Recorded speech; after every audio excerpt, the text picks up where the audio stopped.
A little over a year ago, our Holy Father, Pope Francis, made an important personnel move at the Vatican, at the headquarters of the Church. In the Vatican, in Rome, the Holy Father, much like the President of the United States, has a sort of cabinet. There's different departments in the Vatican that oversee the worldwide Catholic Church, different areas of responsibility, much as we'd have a Secretary of Defense or a Secretary of State or of Education or Treasury. There's different departments in the Vatican called congregations, and each congregation has a bishop, usually a cardinal, in charge of it. And there's a congregation for divine worship. This is the congregation whose responsibility it is to oversee all of the sacramental, liturgical life of the Church throughout the whole world, how the Mass is celebrated, how the sacraments are celebrated, the ritual books, how they're published, things like that. And so that congregation needed a new head, so Pope Francis appointed a cardinal from Africa, from the nation of Guinea in Africa, Cardinal Robert Serra, who is a personal hero of mine. I knew a little bit about him, a great man of the faith, a really inspiring, kind of towering figure, this man who rose from quite literally the bush of Africa, his family evangelized by missionaries in the first half of the 20th century, and kind of rose from complete obscurity to become a priest and a bishop and eventually a cardinal, and one of the most trusted sort of right-hand men of John Paul II, Pope Benedict XVI, and now Pope Francis. So he's been a long-time figure in the government of the Church. And a book-length interview with him came out last fall, and I read it with great enthusiasm, wanting to know more about this man. And what I learned is that he's brilliant, and he's probably a living saint. I just think it's wonderful. And one of the questions he was asked in this book by the interviewer had to do with his personal life of prayer. How does he find so much time to pray and have this very evident holiness about him with all of his many responsibilities? And on this Feast of the Holy Family, I think it's really important. I'd like to share with you the way he responds. He responds with a story to sort of illustrate the importance, the how he does it, of this life of prayer. So the cardinal tells this story. One day, an elderly professor was hired to provide training in efficient time management to a group of 15 heads of major businesses. This course was one of 5 workshops of their training day. The elderly professor therefore had only 1 hour. While standing, he looked at them one by one slowly and told them, "We are going to do an experiment."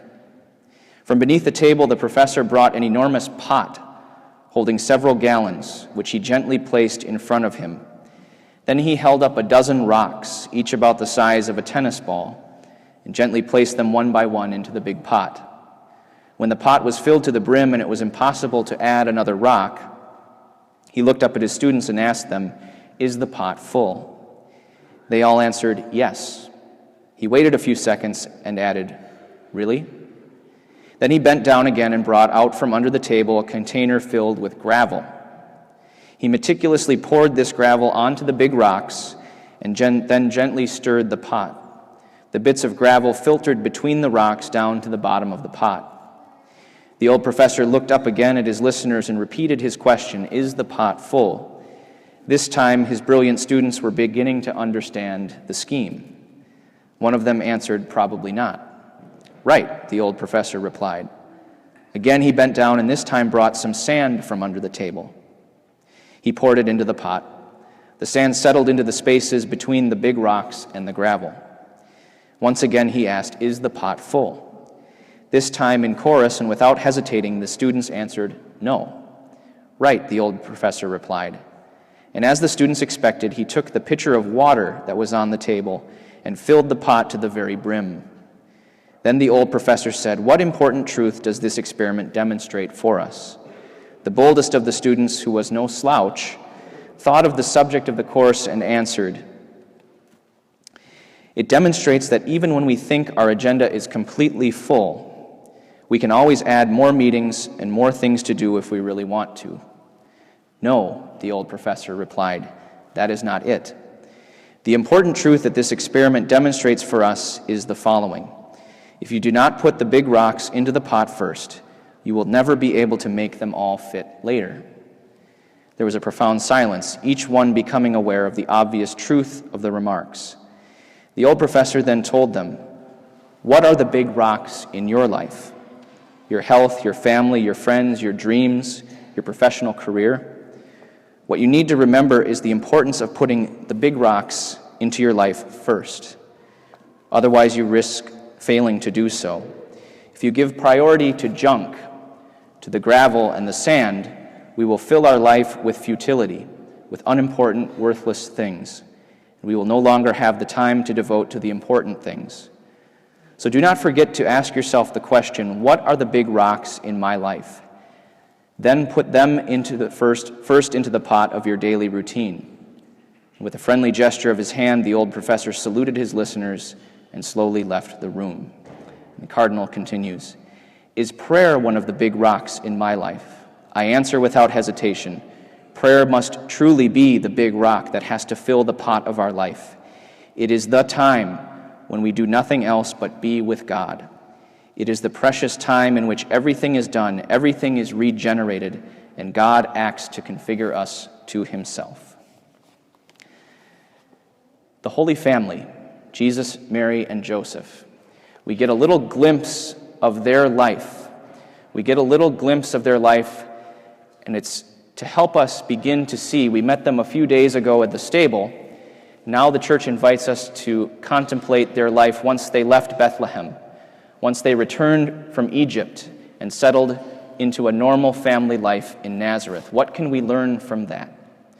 Well, I suggest, in light of what the cardinal said, that one thing we can learn from them is how to live a life of faithfulness, a life of prayer, a life that lets prayer and religious observance be those big rocks that go into the pot first. And even though we don't know a whole lot about their life in the years between Jesus' birth and his public ministry, we have this one precious little episode that we heard in the gospel today, where we hear about when they went to Jerusalem for the Passover when Jesus was 12. A lot of us might wish that we had more from those hidden years of Jesus' life. But what we have is so very important. What St. Luke gives us in this one little story, this one little family memory, is very important. I like to think, by the way, that Our Lady told St. Luke herself, but in any event, we know that the Holy Family was a faithful family. They were a family who put the big rocks in first. It's an arduous journey to go from Nazareth to Jerusalem, to do it every year. This was a serious, faithful family. What about our families? Is faith what we put in first? Are those big rocks of prayer, the Mass, works of charity for the poor, are those the things that go into the pot of our life, of our rhythm of life first? They have to be. This Sunday is always an opportunity to look at the Holy Family and look at our lives in that light. Are we doing that? Most often, the sand and the gravel aren't necessarily bad things, but they are less important. They only make sense if the big rocks are in first. To illustrate that, a few days ago, just a few short days ago, and particularly at the 4:30 p.m. Christmas Vigil Mass, there were, the best estimates, 1,200 people in this church. 1,200. Every spot in these pews was full. There were chairs occupying every space, every open space of this church that wouldn't get us into trouble with the fire marshal. The place was jammed, and it was joyful. It was marvelous. Where is everybody now? This is still Sunday. Sunday is Sunday is Sunday. I know we just went to church a few days ago, and I'm not saying this because I'm annoyed or angry at those people. It's actually kind of a sadness. Where are they? Even if we grant that many of them were visitors, church-going, normal visitors from elsewhere, we've probably sent our own share of people out to other places that we'd normally see. Where is everybody? Where is everybody? Got to get those big rocks in first. Got to get those big rocks in first. And it's for us who find the joy in this place to go out and call them back. To say, we don't want you to be anywhere else except at God's table with us. That Eucharistic communion is the best thing. It's joyful. We tasted that. And we continue to taste it every time we gather here. We have to be the ones who go out and encourage others to put those big rocks in first. Always should make our hearts sink a little bit when we hear, well, we didn't make it to Mass because there was a sports tournament out of town. Or we were traveling and just couldn't make it to Mass.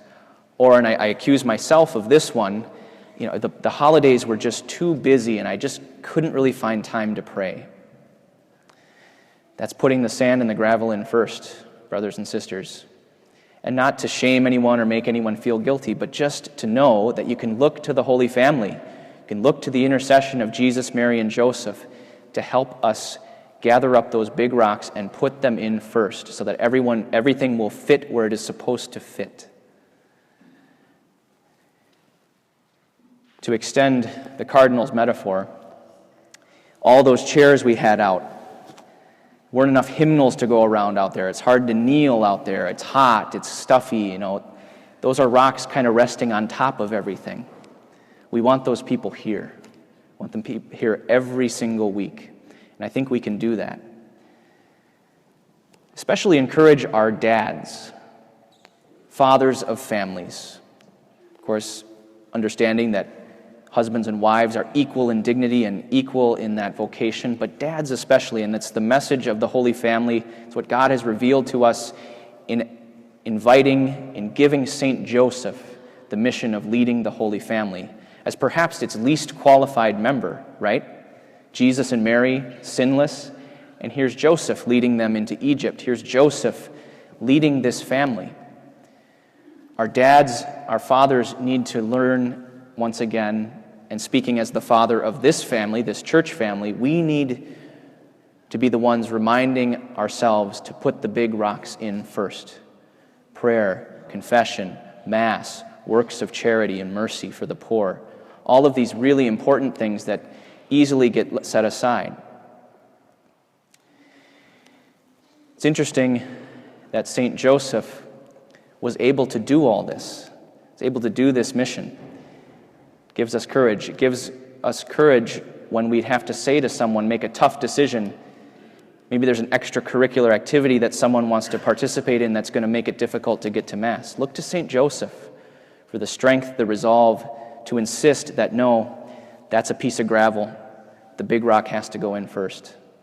Joseph stands ready to help you.